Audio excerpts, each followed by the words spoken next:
Nous avons été très édifiés par rapport à ce que nous avons entendu hier. Quelle appréciation peut-on en faire? Bon, d'abord, moi, je veux dire, en termes purement d'appréciation juridique, la première sensation que j'ai eue en les écoutant, c'était l'inquiétude. Pourquoi inquiétude? Inquiétude parce que sur l'affaire de l'insurrection populaire, moi, j'ai été, j'allais dire, un peu atterré d'entendre le procureur dire que, enfin, entre les lignes, que leur travail s'est basé en fait sur le rapport de la commission d'enquête qui a été mise sur pied. Et de nous dire qu'il y a des réticences au niveau de certaines autorités publiques. Enfin, on n'a pas précisé, mais on a sous-entendu qu'il s'est agi d'autorités militaires. Et comme pour avouer qu'il y avait une certaine impuissance, la justice face à ce refus de collaboration ou de coopération. Alors nous, ça nous inquiète.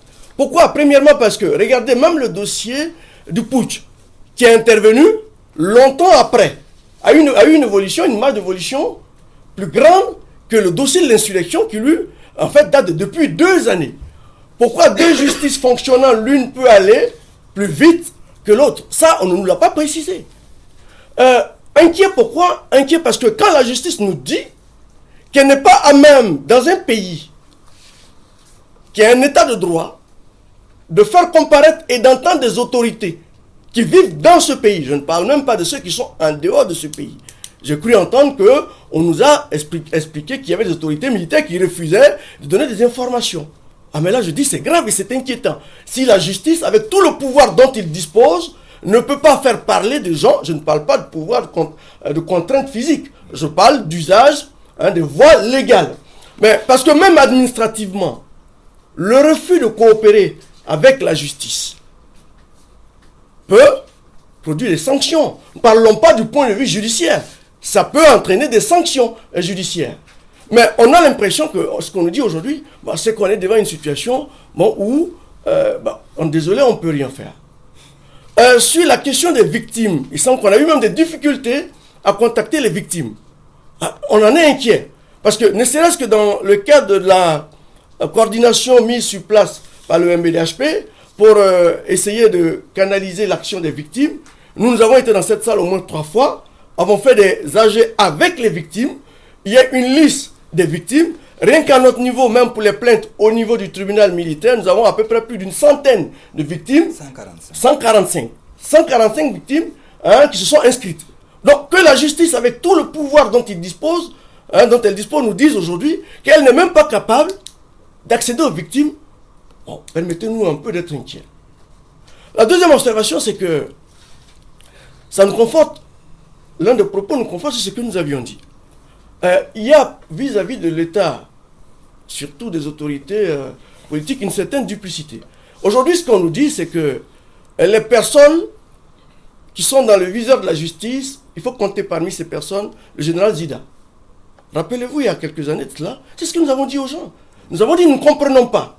Et quand nous avons déposé nos plaintes, nous avons argumenté en droit, en disant que, sans suspecter, sans dire que quelqu'un était coupable, il était normal et légitime de suspecter certaines personnes. Quand on dit qu'une armée est sortie dans la rue, il y a des responsables parce que l'armée, contrairement à une organisation civile, est régie par des règles militaires très précises. Vous avez un ministre de la Défense, un chef d'état-major, un chef des opérations et toute la hiérarchie qui s'ensuit. Et qu'il était normal et légitime que ces personnes-là soient suspectées, entendues, et au besoin, inculpées. À l'époque, la réponse que nous avons reçue, c'est qu'on a décoré Zida. On nous a même dit qu'il avait sauvé la nation. On semble nous dire aujourd'hui qu'il serait parmi les suspects. Et curieusement, aujourd'hui, il est hors du pays.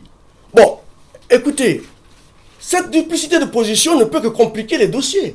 Parce que si, ce qu'on nous dit aujourd'hui, on avait pris des mesures il y a quelques années, quelques mois de cela, peut-être qu'on aurait avancé. Aujourd'hui que même le chef de l'État, excusez-moi de le dire ainsi, a du mal à faire venir Zida. Parce que j'ai entendu plusieurs fois à la télé dire que ferait tout pour que le général Zida rentre. Ça fait des mois qu'on nous répète ça, il ne rentre pas. Les autorités militaires apparemment ont du mal à lui faire entrer. Bon, aujourd'hui, comment va-t-on évoluer dans ce dossier? Et toutes ces choses mises l'une dans l'autre, mais on commence à se demander si vraiment les gens avaient l'intention réelle et véritable de trouver la vérité dans ce dossier. On vous dit que il y a des problèmes pour établir même les certificats médicaux. Franchement, je ne pense pas, bon, je peux me tromper, qu'il y ait un seul médecin dans ce pays requis selon les voies légales, notamment par la voie de la réquisition, pour établir un certificat médical qu'il refuserait. S'il refuse, il y a des voies légales, à mon avis, pour y parvenir. Personne, on n'est pas dans un pays où chacun fait ce qu'il veut, surtout vis-à-vis de faits aussi graves que ceux qu'on vit aujourd'hui.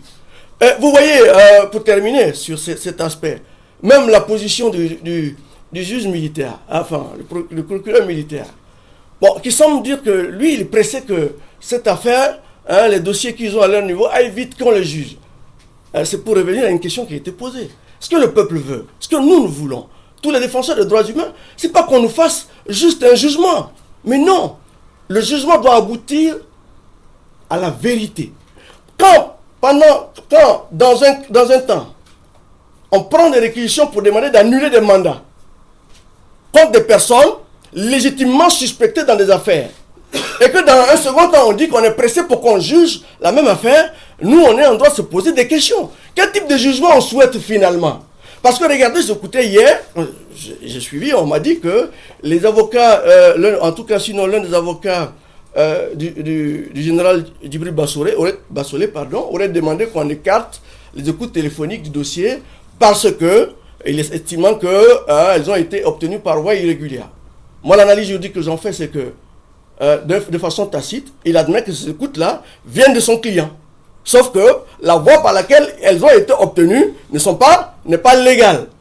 Or, on voit que le commissaire du gouvernement lui-même fait tout pour mettre, je l'ai dit, Guillaume Soro hors de cause. Puisque, il faut savoir une chose, c'est pas lui qui lance le mandat. Le mandat, c'est le juge qui le lance. Et lui, qui est censé représenter l'État, donc représenter l'intérêt collectif, c'est lui qui va et dit, ce mandat-là, c'est pas normal. Et on a entendu des arguments du genre, l'Interpol n'exécute pas les mandats dans le cas des crimes politiques. La Côte d'Ivoire n'estrade pas ses ressortissants.